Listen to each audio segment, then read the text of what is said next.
MGR TV நேயர்களுக்கு அன்பு வணக்கம். இன்று நம்மோடு திருச்சி சூர்யா இணைந்திருக்கிறார். வாருங்கள் அவரோடு பேசலாம். சார் வணக்கம். சார், சமீபத்தில் தூத்துக்குடிக்கு ஆய்வு கூட்டங்களை நடத்துவதற்காக துணை முதலமைச்சர் உதயநிதி ஸ்டாலின் அவர்கள் சென்றிருக்கிறார். அமைச்சர் கீதா ஜீவன் இருக்காங்க, மற்ற நிர்வாகிகள்லாம் இருக்காங்க. அந்த மாவட்டத்தை சார்ந்த எம்பி கனிமொழி அவர்கள் இல்லை. கேட்டால் வெளிநாடு போயிட்டு தான் சொன்னாங்க. இப்போ ஒரு தினப்பத்திரிகை செய்தி போட்டிருக்குது, முறையான அறிவிப்பு இல்லாதனால் கனிமொழி அவர்கள் அங்க இருக்க வேணாம் அப்படின்னு சொல்லிட்டு அவசரமாக கிளம்பி போயிட்டாங்க. இது ஒன்றும் புதுசுலாம் இல்லைங்க. எப்பயுமே அந்த மாவட்டத்துக்குள்ளார உதயநிதி வரான்னா கனிமொழி ஏதாவது காரணம் சொல்லிட்டு ஓடிடுவாங்க. எதனால அப்படின்னா, முன்னாடி இருந்த சூழ்நிலை வேற. இப்ப முன்னாடி அவர் இளைஞரணி செயலாளராக மட்டும் இருந்தாரு, அப்புறம் எம்எல்ஏவா மட்டும் இருந்தாரு, இவங்க எம்பியா இருந்தாங்க. அதனால அந்த மாவட்டத்துக்குள்ளார அவர் வரப்ப கூட ஒரு கம்பேரிட்டிவ் ஃபேக்டர் இருக்கும். அப்பயுமே இருக்க மாட்டாங்க. நான் சும்மா சொல்றேன் பதவிக்கா. இப்ப டெப்டி சிஎம்ங்கிறப்ப ஆட்டோமேட்டிக்கா இவர் தான் புரோட்டோகால்ல நம்பர் 2ல இருக்கிறாருங்கிறப்ப மொத்த மாவட்டமும் ஒன்று திணந்து தொண்டர்கள்லேருந்து அதிகாரிகள்லேருந்து அவருக்கு தான் மரியாதை செய்வாங்களே தவிர இவங்களை நாளைக்கு பொருட்படுத்த மாட்டாங்க. அதுக்காக நாளைக்கு அவங்க அந்த 2வது கேட்டகரிக்கு நான் போயிட்டேன் அப்படிங்கிறது எக்ஸ்போஸ் ஆகிடும். அந்த ஈகோ இருக்கு அவங்க. ஆமாம், கண்டிப்பாக இருக்குது. அவங்க இப்போ சமீபத்தில் உதயநிதி துணை முதலமைச்சர் ஆனதுலேருந்து எந்த பொது நிகழ்ச்சிகளையும் கட்சி நிகழ்ச்சிகளையும் கலந்துக்கிறதில்ல. அதை கவனிச்சிங்களா? ஆளுங்கட்சிக்கு எதிராகவே நாளைக்கு அறிக்கை கொடுத்தாங்க. அதை கவனிச்சிங்களா? கலைஞருடைய மகள் திமுகவுடைய ஆட்சியில நடந்த தவறுக்கு கண்டிச்சு அறிக்கை கொடுத்தாங்க. கவனிச்சிங்களா? யாராவது ஏர் ஷோல 5 பேர் இறந்து போனதுக்கு கூட்டம் எவ்வளவு கூடுதுன்னு தெரியுங்களா? அதுக்கு உண்டான ப்ரிகாஷன்ஸ் எடுத்துருக்கணும்னு போட்டாங்களே ட்வீட்டு. யாரை சொல்றாங்க? கவர்மெண்ட்டை தான் சொல்றாங்க. எதுக்கு சொல்றாங்க? துணை முதலமைச்சர் பதவி கொடுத்ததுலேருந்து அவங்க அங்கே விமர்சனத்தில் இருக்கிறாங்க. எந்த நிகழ்ச்சிகளுக்கும் வரதில்லை. இப்போ எங்கள் அப்பா நூல் வெளியீட்டு விழாலையுமே அவங்களுக்கு பத்திரிகை கொடுத்துருந்தோம், எனக்கு உடம்பு இல்லை வரலன்னு சென்னையில் இருந்துக்கிட்டே வரலன்ட்டாங்க. ஏன்னா சிஎம்மும் டெப்டி சிஎம்மும் அந்த ஃபங்க்ஷனுக்கு வராங்கிறதுனால. புரியுதுங்களா உங்களுக்கு? ஸோ இந்த பிரச்சனை இருந்துக்கிட்டே தான் இருக்குது. அவங்க இப்போ இல்லை, 10 வருஷமா தூத்துக்குடி எம்பியாக இருக்கிறப்பையும் தூத்துக்குடியில் வர உதயநிதி வராருன்னா ஓடிடுவாங்க. ஒரே ஒரு இடத்துல தான் அவங்க 2 பேரும் ஒன்றா இருந்திருப்பாங்க. அது எப்போ தெரியுமா? தூத்துக்குடி எம்பிக்காக இப்போ கடந்த பாராளுமன்ற தேர்தலில் கனிமொழி வேட்பாளராக இருக்கிறப்ப அவங்களுக்கு பிரச்சாரம் பண்ணுறதுக்காக உதயநிதி போனார். அப்போ வேட்பாளர் கூட இருந்து தானே அவனும், வேறு வழி இல்லைல்ல. அப்போ மட்டும்தான் இருந்தாங்களே தவிர டெப்டி சிஎம்மாக இருக்கிறதுனால வந்தால் புரோட்டோகாலில் அவர் இம்பார்ட்டன்ஸில் இருப்பார், நம்மளை தள்ளி வைப்பாங்க, எல்லாரும் அவருக்கு தான் கும்பிடு போடுவாங்க, நம்மளை கண்டுக்க மாட்டாங்கிறதுனால அந்த சூழ்நிலையை தவிர்த்துட்டு ஓடி இருப்பாங்க. இப்போ உதயநிதி ஸ்டாலின் அவர்களுக்கு கட்சியிலும் ஆட்சியிலும் முக்கியத்துவம் கொடுக்கப்படுவது கனிமொழி அவர்களுக்கு பிடிக்கல. ஸ்டாலினை ஏற்றுக்கொள்கிறேன், ஆனால் நான் ஏன் உதயநிதியை ஏற்றுக்கொள்ள வேண்டும்? அதுதான் அவங்களுடைய ஸ்டாண்டு. பட் ஸ்டாலினுடைய எண்ணத்தையும் ஏற்றுக்கொள்ளணும்ல. அது முடியாது. கலைஞருடைய எண்ணமாக இருந்ததுனால தான் ஸ்டாலினை ஏற்றுக்கொள்கிறேன். கலைஞர் கடைசியாக ஒரு டைமில் ஸ்டாலினை கூப்பிட்டு, நான் இல்லைனாலும் சரி, நாளைக்கு இந்த பொண்ணை நீ தான் பார்த்துக்கணும், உன் பொறுப்பில் கொடுக்குறேன்னு எனக்கு சத்தியம் பண்ணி கொடுன்னு 2 பேரை வச்சுக்கிட்டு சத்தியம் பண்ணதுனால தான் ஸ்டாலின் இன்னைக்கு வரைக்கும் கலைஞருடைய வாக்குக்காக கனிமொழியை வச்சிருக்கிறாரு. இல்லைன்னா எப்பயோ இவங்க சாப்டர் முடிச்சு ஆனானப்பட்ட அழகிரி சொந்தானனைய அரசியல்ல இருந்து அகற்றினவருக்கு கனிமொழியை முடிக்கிறது ரொம்ப கஷ்டம்னு நினைக்கிறீங்களா? கலைஞருடைய வாக்குக்காக தான் ஸ்டாலின் இவ்வளோ நாள் கனிமொழியை கம்முன்னு வச்சிருக்கிறாரு. அப்படி இருக்கிறப்ப நீங்க யார் இவங்க வரக்கூடாது அவங்க வரக்கூடாதுன்னு முடிவெடுக்கிறதுக்கு? இப்போ கனிமொழி அவர்கள் இது மாதிரி ஒரு எண்ணத்துல இருக்காங்கன்னா அப்ப அவங்க பின்னாடி ஒரு அணி திரளும் இருந்துச்சுங்க. முன்னாடி இருந்துச்சு. கலைஞர் இருந்த பீரியட்ல இவங்களுக்கே கிட்டத்தட்ட 32 பேருக்கு எம்எல்ஏ சீட்டு வாங்கி கொடுத்தாங்க. அந்த அளவுக்கு இவங்க பின்னாடி டீம் இருந்துச்சு. கனிமொழி வாங்கி கொடுத்தாங்க. அந்த மாதிரி இப்ப குறிப்பிட்ட ஒரு பகுதிகளெல்லாம் இவங்களை மீறி எதுவுமே பண்ண முடியாது. கனிமொழி கை ஓங்கிருச்சு. மூத்த அமைச்சர்கள்லாம் நிறைய பேர் டிஆர் பாலு இவங்க சப்போர்ட்டரா இருந்தாரு, நேரு இவங்க சப்போர்ட்டரா இருந்தாங்க. நாளைக்கு கம்ப்ளீட்டா நிறைய பேர் இவங்களுக்கு ஆதரவா இருந்த சூழ்நிலையில அதெல்லாம் இழந்துட்டாங்க. நம்ம கேகேபி சாமி இருந்தார்ல, மீன்வள செயலர், எம்எல்ஏவா இருந்தார், இறந்து போனார், திருவெற்றியூர். அவர்லாம் கம்ப்ளீட்டா கேபிபி சாமி இவங்க ஆதரவாளர் தான். அது மாதிரி பழனி மாணிக்கம் இவங்களோட ஆதரவாளராக இருந்தாங்க. நான் சொல்றேன் எவ்வளவு சீனியர் லீடர்ஸ்ன்னு தெரியுது அவங்களுக்கு. அவங்கலாம் அழகிரிக்கிட்டையும் போகாம ஸ்டாலின்டையும் போகாம கனிமொழி தான் எல்லாம் நின்றுக்கிட்டு இருந்தாங்க. அவங்க எல்லாத்தையும் இழந்துட்டாங்க. யாருக்கும் சரியா உரிய மரியாதை கொடுக்கல, உரிய தேவைகளை செஞ்சு கொடுக்கல. அதனால இப்போ அவங்ககிட்ட யாரும் கிடையாது. அவங்ககிட்ட இப்போ அவங்க பிறந்த நாள் கொண்டாடினா கூட அடையாளம் தெரியாத கட்சிக்காரவன் பணம் கொடுத்து இல்லை சாப்பாட்டுக்கு வரவன் தான் இருப்பானே தவிர பேர் சொல்ற அளவுக்கு எந்த அரசியல் கட்சி தலைவரும் அவங்க கூட கிடையாது. இப்போ கனிமொழி அவர்கள் இந்த மாதிரி ஒரு சிங்கப்பூருக்கு கிளம்பி போயிருக்காங்க. உதயநிதி ஸ்டாலினே அதுக்கு விளக்கம் கொடுக்குறாங்களே, அவங்க ஒரு வேலையா போயிருக்காங்க. அதனால அவங்க என்ன சொல்லுவாங்க? ஆமா, எனக்கு துணை முதலமைச்சர் கொடுத்தது பிடிக்கல, அதனால அந்த அம்மா கிளம்பி போயிருச்சுன்னு சொல்லணும்னு எதிர்பார்க்குறீங்களா? நிதர்சனமா பேசணும்ல. அவங்களுக்கு ரியாலிட்டியா பேசுறாரு. அவங்க நாளைக்கு ஆமா அவங்க போயிட்டாங்க அப்படின்னா நான் ஆய்வுக்கு வந்திருக்கேன், அப்படி இருந்தாலும் நான் துணை முதலமைச்சரா நான் அரசாங்க ரீதியா ஆய்வுக்கு வந்திருக்கேன், அவங்க இல்லைன்னா இப்ப என் வேலை கெட்டு போதான் போறாரு. கனிமொழி அவர்கள், கீதா ஜீவன் அவர்களும் கனிமொழி அவர்களுக்கு எதிர்பார்க்காங்க. ஆமா, அது பிரச்சனை இருக்க தானே செய்யுது. அவங்க தான் நாளைக்கு அவங்க அப்பா காலத்துல இருந்து அந்த மாவட்டம் அவங்க கட்டுப்பாடுங்க. அவங்க அப்பா ராஜா மாதிரி இருந்தாரு. அதுக்கப்புறம் இவங்க நாளைக்கு இருக்கிறாங்க. நீங்க தூத்துக்குடியில ஒரு பகுதியிலாம் நீங்க அரசியல் செய்யறதா, அதுவும் ஒரு பெண் அரசியல் செய்யறதெல்லாம் சகஜம் கிடையாது. நீங்க அதெல்லாம் அந்த அம்மா ஆம்பளைக்கு ஆம்பளை பொம்பளைக்கு பொம்பளாடாங்கிற மாதிரி, அது இந்த மாதிரி சொல்ற மாதிரி எங்க எப்படி இந்த சசிகலா புஷ்பா ஒன்றும் இல்லாமல் ஒரே ஒரு வார்த்தை மேடையில் பேசுனதுக்கே 10 பேரை வீட்டில் விட்டு அடிச்சு பிடிச்சி பார்த்தீங்களா, இதுதான் அவங்களுடைய வேலை. ஸோ கம்ப்ளீட்டாக வந்து அவங்களுடைய செயல்பாடுகள்ங்கிறது அவங்க தான் அந்த மாவட்டத்தோடைய அடையாளமாக இருந்ததுக்கப்புறம் இப்போ கனிமொழி நாளைக்கு அந்த மாவட்டத்துக்குள்ளார வந்ததுலேருந்து இப்போ அவங்க கலைஞரோட மகன் சொல்லிட்டு கலெக்டர் மீட்டிங்கில் நியாயமாக பார்த்தீங்கன்னா ஸ்டேட் மினிஸ்டர் தான் நடு சேர் போட்டு புரோட்டோகால் உட்காரணும். அவங்க தான் நாளைக்கு பாஸ் அந்த மீட்டிங்கில். ஆனால் இவங்க கலைஞரோட மகன் எம்பி வந்து நடுவில் உட்காந்துக்கிட்டு 2 மந்திரிங்கன்னு அனிதாவையும் கீதாவையும் இப்படி பக்கத்தில் உட்கார வைக்கிறப்ப இந்த மாவட்டத்தில் போய் அனிதாவை டம்மி பண்ணுறாங்க, இந்த மாவட்டத்தில் போய் கீதாவை டம்மி பண்ணுறாங்கிறப்ப அவங்களுக்கு ஒரு சப்ரஷன் ஃபேக்டர். இன்னொன்று இவங்க அனுசரிச்சும் போக மாட்டாங்க. அவங்கள அடிமை மாதிரி நடத்துறது, நான் சொல்கிறது செய்யணுங்கிறது, எல்லாத்துலேயும் உள்ள நுழையிறது, நீங்கள் இதை செய்யாதீங்க அப்படிங்கிறது, உடனே இல்லைன்னா நான் அண்ணன்ட்ட பேசிக்கிறேங்கிறது. அப்படி இருக்கிறப்ப அந்த அரசியல் பிரச்சனைகள் வரதானே செய்யும். கட்சிக்குள்ள இப்போ கனிமொழிக்கு பெரிய அளவில் செல்வாக்கு இருக்கு கிடையாது, போயிடுச்சு, எல்லாம் போயிடுச்சு. கிடையவே கிடையாது. அந்த அம்மா எம்பி துணை பொதுச் செயலாளருங்கிறது திமுகவில் ஒரு டம்மி போஸ்ட், ஒரு அறிவாலயத்தில் ஒரு ரூம் கொடுக்குற பதவி, அவ்வளோதான். மேடையில் அலங்கரிக்கிற பதவியை தவிர அதிகார பதவியோ இல்லை நீங்கள் எதுவும் இப்போ செய்யக்கூடிய இடத்துலலாம் கிடையாது. பொருளாளர் செய்ய முடியும், பொதுச் செயலாளர் செய்ய முடியும், அறிவிப்பு அவரை தாண்டி வெளில வராது. ஆனால் துணை பொதுச் செயலாளருங்கிற டம்மி. எம்பியை பொறுத்த வரைக்கும் எல்லாரும் 40 பேர் இருக்கிறாங்க, அதில் அவங்களும் ஒருத்தவங்க, முடிஞ்சு போச்சு. மற்றபடிலாம் அவங்களுக்கு ஒன்றும் பவர் பாலிட்டிக்ஸும் கிடையாது, கீழே ஆதரவாளர்களும் கிடையாது, பெரிய தலைவர்களும் அவங்களுக்கு ஆதரவாக யாரும் கிடையாது. முழுமையாக திமுக உதயநிதி ஸ்டாலின் கட்டுப்பாட்டில். ஸ்டாலினை மீறி இன்னைக்கு உதயநிதி ஸ்டாலின் மட்டும் போதும்பா, அவர் தான்ப்பா எல்லாம் செய்கிறாரு, அதனால் அவர்கிட்ட போகிறப்பான்னு மூத்த அமைச்சர்கள்லாம் இன்னைக்கு போய் லைன் கட்டி நிற்கிறது துணை முதலமைச்சரை பார்க்கறதுக்கு தானே தவிர கனிமொழிக்கு தலையிலாக நின்னாலும் இதுக்கு மேலே திமுகவில் ஒரு செங்கலை கூட அவங்களால நாளைக்கு கொண்டுட்டு போக முடியாது. இல்லை ஸ்டாலின் அவர்களுக்கு ஒரு எண்ணம் இருக்கா, கனிமொழிக்கு கொஞ்சம் ஃபேவரட்டிசம் பண்ணி கொடுக்கணும்? என்ன சார் ஃபேவரிசம் பண்ணணும்? இதுக்கு மேலே மகளிர் அணி மாநில செயலாளராக இருந்தீங்க, கட்சியோட துணை பொதுச் செயலாளராக மகள் சார். அதுக்கு தான் இப்போ இதெல்லாம் சும்மா வேற என்னத்துக்காக கொடுக்குறாங்க? ராஜாத்தி அம்மா மகளுங்க கொடுக்குறாங்களா? கலைஞருடைய மகங்கிறதுக்கு தான் இவ்வளவு கொடுத்தாங்க. இல்லைன்னா கனிமொழிக்கு வேற என்ன அடையாளம் இருக்குது? நீங்க அவங்களுக்கு இவ்வளவு கொடுத்தாங்க, கட்சியின் துணை பொதுச் செயலாளர் மகளிர் அணி செயலாளரா எம்பி ஆக்கிட்டாங்க. நீங்க 2 தடவை ராஜ்யசபா சும்மா தூக்கி கொடுத்துருக்காங்க. 12 வருஷம் 6 வருஷம் 6 வருஷம். அது இல்லாம 2 தடவை தூத்துக்குடியில நாளைக்கு 10 வருஷம் அது ஒரு எம்பி. நீங்கள் இதில் வேற நாடார் சமூகத்தோட அடையாளம்னு சொல்லிட்டு நாடார் கம்யூனிட்டியில் இருக்கிறவங்க எல்லாத்துக்கிட்டையும் வச்சுக்கிட்டு அவங்கள பினாமிகளை வச்சுக்கிட்டு உங்கள் ஃபண்டிங் ஃப்ளோ பண்ணிக்கிட்டு அங்கே பிஸ்னஸ் பண்ணிக்கிட்டு இருக்கீங்க. அப்படி இருக்கிறப்ப இதெல்லாம் நாளைக்கு கலைஞருடைய மகள்ங்கிறதுக்காக தான் செஞ்சு கொடுத்தாங்க. இல்லைன்னா அவங்களுக்கு தனிப்பட்ட முறையில் என்ன இருக்குது? இப்பயே எப்படின்னா இப்போ நாளை பின்னெல்லாம் இப்போ நாளைய தலைவர்னு சொல்லிக்கிட்டு இருக்காங்க. உதயநிதி அவர்கள் இன்னும் அடுத்த கட்டத்துக்கு போக வேண்டிய, அவர் ஆல்ரெடி தலைவர் ஆயிட்டார். நாளைய தலைவர்லாம் இல்லை அவர். இப்போ நீங்கள் வேணா போய் பாருங்க, நீங்கள் செக்ரட்டரியேட் போங்க, வெளில வேணாம், சிஎம் ரூமில் நாளைக்கு அவர் தான் உட்காந்துருப்பார். IAS officers IPS officer reporting அவர்கிட்ட தான், எல்லா அமைச்சர்களும் அவர்கிட்ட தான் ரிப்போர்ட்டிங். கட்சி ரீதியாக ஏதாவது பிரச்சனையாக மாவட்ட செயலாளர் மாற்ற போகிறாங்களா, யாருக்கு வேணும், யாரை மாற்றணும், இப்போ எல்லாமே அவர் தான் பார்க்குறாரு. 90% ஆஃப் தி பார்ட்டி ஆக்டிவிட்டி அந்த government side activity Udhayanidhi Stalin தான் பாஸ். நீங்க இதுக்கு மேலனா நாளைய தலைவர் அவர் ஆல்ரெடி ஆயிட்டார். இல்ல ஒருவேளை அபிஷியலா ஆகிறாருன்னு வச்சுங்களேன், அப்போ கனிமொழி அவர்கள் இதே மாதிரி இருக்க முடியும்? என்ன செய்ய முடியும்? ஒன்றும் செய்ய முடியாது. தனி உதயநிதி அவர்களுக்கு கீழே நிக்கணும். என்ன செய்ய முடியும்? அழகிரினாலேயே முடியலையே. பாதி தமிழ்நாடு அவர் பக்கத்துக்கு கண்ட்ரோல் இருந்துச்சு. தென் மண்டல தலைவராக இருந்தாரு.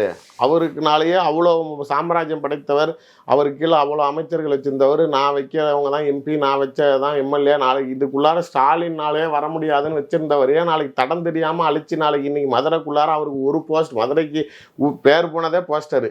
அங்கே நீங்கள் போனால் அழகிரி கலைஞர் படமே இருக்காது. அப்போலாம் அழகிரி இப்படி இருப்பார், அவர் மகன் இப்படி இருப்பார், அவங்க மகன் இப்படி இருப்பாங்க, அவங்க ஒய்ஃப் இப்படி இருப்பாங்க, குடும்பமே சேர்ந்து எல்லாம் 100 அடிக்கு 150 அடிக்குன்னு வச்சிருந்தப்போ ஒரு இடத்துல ஒரு பிட்டு நோட்டீஸில் கூட அழகிரியோட ஃபோட்டோ மதுரை மாவட்டம் முழுக்க இல்லாத அளவுக்கு ஆக்கிவிட்டாரு. நீங்கள் அப்படி இருக்கிறப்ப கனிமொழினால் என்ன பெரிதாக செஞ்சிட முடியும்னு நினைக்கிறீங்க? மரியாதையாக இப்படி இருக்கிற வரைக்கும் சீட்டு கொடுத்தா தயாநிதி ஆனால் முரசொலி மாறனுக்கு இருந்த அடையாளம் என்ன தெரியுமா? அவர் தான் திமுகவின் மூலங்குவார், கலைஞரை மனசாட்சிங்குவார். டெல்லியில் அவர் தான் நாளைக்கு எல்லாம் பாஸ். நீங்கள் அப்படி இருக்கிறவரோட மகனுக்கே நாளைக்கு இப்போ தான் விளையாட்டு பிரிவுன்னு ஒரு உருவாக்கி மாநில செயலாளர் பதவி கொடுத்துருக்காங்க. அது வரைக்கும் அவர் கட்சி பதவி கிடையாது. ஆனால் அவருக்குமே எம்பி கொடுக்குறப்ப ராஜ்யசபா எம்பிலாம் கொடுக்குறாங்க. மத்திய மந்திரி கொடுக்கப்பட்டது கலைஞர் இருந்தப்ப அவர் முரசொலிமா இந்த இடத்துக்கு அவரை பார்த்து கொடுத்தது இன்னொன்று நல்ல எஃபிஷியன்ட்டுன்னு கொடுத்தாங்க. ஓகே, நீங்கள் இப்பயும் அவருக்கு எம்பி சீட்டு கொடுக்குறீங்க, கொடுத்தா அவர் நின்னா ஜெயிச்சிட்டாருன்னா போய் டெல்லியில் வேலையை பாருங்கிறீங்க, தோத்துட்டா அடுத்த 5 வருஷம் சும்மா இருப்பா எலெக்ஷன் வரைக்கும் அவரையே விட்டுறீங்க. முரசொலி மகனுக்கே அதாங்கிறப்ப கலைஞர் மகளுக்கு அதிகமாக தான் செஞ்சுருக்காங்கிறப்ப இதுக்கு மேலே வேறு என்ன செய்யணும்? உதயநிதி அவர்களும் அமைச்சரானப்போவே கனிமொழி அமைச்சராக்கணும்னு அங்கங்கே போஸ்டர்லாம் விட்டுறது, எங்கெங்கே போய் விட்டு சென்ட்ரல் கவர்மெண்ட்டில் நீங்கள் முதல்ல அலைன்ஸில் இருக்கீங்களா? இருந்து உங்களுக்கு கொடுக்கலான்னா பரவாயில்ல. நாளைக்கு அதாவது கலைஞர் கனிமொழிக்காக எவ்வளோ கட்சி அடமானம் வச்சாருன்னு கொஞ்சம் எல்லாரும் நினைவுபடுத்தி பாருங்கள். 4.5 வருஷத்து அப்புறம் மினிஸ்ட்ரி ஷஃப்லிங் வருது. தயாநிதி மாறன் பதவி ராஜினாமா பண்ணிட்டாரு அந்த லைனல் இஷ்யூஸில், அது கரப்ஷன் ஆக்ட். டிஆர் பாலு நாளைக்கு இவர் வெளில வராரு. ஆர் ராசாவும் 2G கேஸில் வெளில வந்துட்டார். இப்போ இதெல்லாம் பண்ணுறப்ப சரி இதுக்கு இந்த 3 இடத்தையும் ரீஃபில் பண்ணணும் அப்படின்னு சொல்லிட்டு வேற ஆள் போடுறப்ப அவங்க கொடுத்த பட்டியல் யாருன்னா நாளைக்கு எங்கள் அப்பா ஏகேஎஸ் விஜயன் கனிமொழி இது 3 பேர் தான் கலைஞர் பரிந்துரை பண்ணது.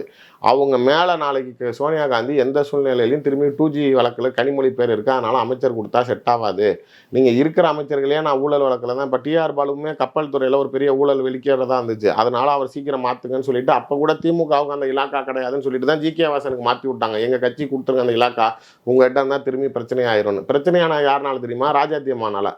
லாஜிஸ்டிக்ஸ் கப்பல் லாஜிஸ்டிக்ஸ் ஆரம்பித்து ஏதோ கோளாறு பண்ணி விட்டாங்க போல்.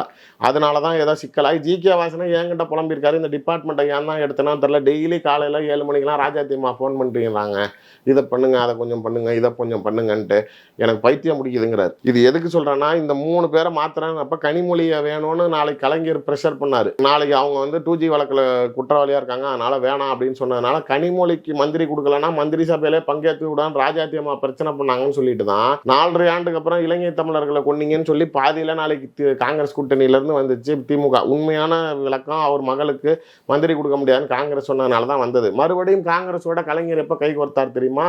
நாளைக்கு அவங்களுக்கு ராஜ்யசபா எம்பிக்கு நிற்கிறப்ப 34 எம்எல்ஏக்கள் வாக்களிக்கணும். அதுக்கு 7 எம்எல்ஏக்கள் குறைஞ்சது காங்கிரஸ் கிட்ட பிரிஞ்சு போனதுக்கப்புறம். காங்கிரஸ் எம்எல்ஏக்கள் கனிமொழிக்கு வாக்களித்தாதான் அவங்க ராஜ்யசபா எம்பி ஆக முடியுங்கிறப்ப மறுபடியும் ஈழத்தமிழர்களுக்காக வெளில வந்தேன்னு சொன்னவர் மறுபடியும் காங்கிரஸுடன் தன் மகளுக்காக கை கோர்த்து தான் காங்கிரஸ் கைப்பிடிச்சிங்க. எவ்வளோ தூரம் ஒரு மகளுக்காக கூட்டணியை அகில இந்திய கட்சியை வேணாம் திரும்பி அந்த கட்சியை சேர்த்துக்கிறேன்னு ஒரு பொண்ணுக்காக கலைஞர் பண்ணார். இதை விட என்ன கனிமொழிக்கு வேற அது செய்யணும்? எல்லாம் போதுமான அளவுக்கு செஞ்சாச்சு. இப்போ கனிமொழி அவர்கள் இப்போ எதிர்காலத்தில் என்னதான் செய்வாங்கன்னு நினைக்கிறீங்க சார்? எம்பியா இருக்கிறீங்க, இதுக்கு மேல என்ன உங்களுக்கு? உதயநிதி அவர்கள் தலைவராக வந்துட்டா அதுக்கெல்லாம் ஒன்றும் செய்ய முடியாது. விருப்பம் இல்லைன்னா திரும்பி சிங்கப்பூர்ல போய் உட்காந்துக்கங்க. நீங்க சிங்கப்பூர்ல தானே சிட்டிசனா இருந்தீங்க, இப்ப தானே இங்க எம்பி ராஜ்யசபா எம்பி ஆகிறதுக்கு முன்னாடி தானே இங்க வந்தீங்க. இலக்கறதுக்கு என்ன இருக்கு? இப்ப என்ன உங்களை எம்பியா இல்லாம இருக்க போறாங்களா, இல்ல நாளைக்கு மத்திய அரசாங்கத்துல நாளைக்கு ஆட்சி வந்துருச்சுன்னா உங்களுக்கு மந்திரி கேட்டு உதயநிதி செய்ய மாட்டேன்னு சொல்ல போறாரா? கொடுத்தாருன்னா வாங்கிக்கோங்க. நீங்க அதுக்கு ஸ்டாலின் கிட்ட இருந்து வாங்குறதுக்கும் உதயநிதி ஸ்டாலின் அது உங்க விருப்பம். அவர்கிட்ட வாங்குறதுக்கு உங்களுக்கு தன்மானம் குறைச்சலா இருக்குன்னா வேணான்னு சொல்லிட்டு ஒதுங்கிக்கங்க. பேராசிரியர் நாளைக்கு இதே மாதிரி தான் ஒரு சூழ்நிலையில இல்ல நம்ம கலைஞர் இருந்தப்ப செஞ்சது ரைட்டு, நம்ம இவர்கிட்ட போய் நிக்க வேணாம், நம்ம சீட்டை கேட்க வேணாம்னு மரியாதையா ஒதுங்கிட்டாரு. ஆற்காடு வீராசாமி ஒதுங்கிட்டாரு. அது மாதிரி உங்களுக்கு அந்த அளவுக்கு சுயமரியாதை இருந்துச்சுன்னா ஒதுங்கிக்கங்க. ஏதாவது ஒரு இடத்துல கனிமொழி அவர்கள் வரைக்கும் தன்னுடைய அதிருப்தியை வெளிப்படுத்தி இருக்காங்களா? அதெல்லாம் நிறைய பண்ணுவாங்க. நேர்லயே நல்லா திட்டுவாங்க. நம்ம பேசுனீங்கன்னா அவங்ககிட்ட விமர்சனம் பண்ணுவாங்க, கண்ணாமுன்னான்னு சத்தம் போடுவாங்க. வெளியிலலாம் பத்திரிகையாளர்கள் மத்தியில் அவங்கள புகழ்ந்து பேச மாட்டாங்க, அவங்க செஞ்ச விஷயத்த பாராட்ட மாட்டாங்க, நாளைக்கு கடந்து போயிடுவாங்க. நீங்க இப்ப சமீபத்துல கூட ஏதோ ஒரு அவார்ட் ஷோல ஏதோ போட்டோஸ்ல யார் யாரு காட்டி இதெல்லாம் இவங்களை பத்தி என்ன சொல்றீங்க இவங்களை பத்தி என்ன சொல்றீங்க அப்படின்னப்ப உதயநிதி போட்டோக்கு இருக்கிறதுலே ரொம்ப டேஞ்சரான ஆளு, கொஞ்சம் கேர்ஃபுல்லா ஹேண்டில் பண்ணணும் அப்படின்னாங்க. ஞாபகம் இருக்குங்களா? அது மாதிரி எதிர்கட்சிகளை சொல்லியிருப்பாங்க அப்படின்னு நம்ம எடுத்துக்கணும். ஆனா அவங்க சொல்றது அவங்களுக்கு தான், இவரை தான் கொஞ்சம் பார்த்து ஹேண்டில் பண்ண வேண்டியது இருக்குது அப்படின்னு. அது மாதிரி அவங்க அதை தான் சார் செய்யறாங்க. உதயநிதி ஸ்டாலின் அவர்களை ஹேண்டில் பண்றதுல கட்சிக்குள்ள கனிமொழிக்கு மட்டும்தான் இந்த மாதிரி நெருடல் இருக்கா? மற்ற மூத்த சீனியர்ஸ்க்குமே மூத்த தலைவர்கள் துரைமுருகனை தவிர மற்றபடி துரைமுருகனுமே உதயநிதி ஸ்டாலினுடைய அரசியல் வருகையோ அவர் அமைச்சர் ஆகிறதோ இல்லை அவர் தலைவர் ஆகிறதெல்லாம் அவர் பிரச்சனை இல்லை. அவருக்கு என்னன்னா எனக்கு இதுக்கு மேல நான் அடுத்த எம்எல்ஏ எலெக்ஷன் வரைக்கும் தாக்கு பிடிப்பேனா, என்னால் எலெக்ஷன்ல ஜெயிக்க முடியுமா ஜெயிப்பேனான்னு தெரியாது. அதனால கடைசியா ஒரு வருஷமாச்சு எனக்கு துணை முதலமைச்சர்னு ஒரு மரியாதை கொடுத்தீங்கன்னா நான் கொஞ்சம் அந்த பரவாயில்லப்பா இத்தனை வருஷம் வளர்த்ததுக்கு நம்ம இந்த கட்சியில் இந்த பதவிக்கு வந்துட்டோம் அந்த ஒரு ஆசையில தான் கேட்டாரே தவிர அவர் 2 டெப்டி சிஎம் கொடுங்கன்னு தான் கேட்டார். உதயநிதிக்கு ஒன்று எனக்கு ஒன்று, என்னை சும்மா டம்மியாவீங்க, என் டிபார்ட்மெண்ட்டை கூட எடுத்துக்கங்கன்னு தான் கேட்டார். அந்த ஒரு இடத்தை அடைந்தோம் அப்படிங்கிற ஒரு ஆசை தானே தவிர மற்றபடி உதயநிதி மேலே அவருக்கு காழ்ப்புணர்ச்சியோ வன்மமோ கிடையாது. மற்ற எல்லா தலைவரும் நான் தான் சொல்லிட்டேன்ல, ஸ்டாலின் கிட்ட கூட ஆகாத சில திமுக தலைவர்கள் இருக்கிறாங்க.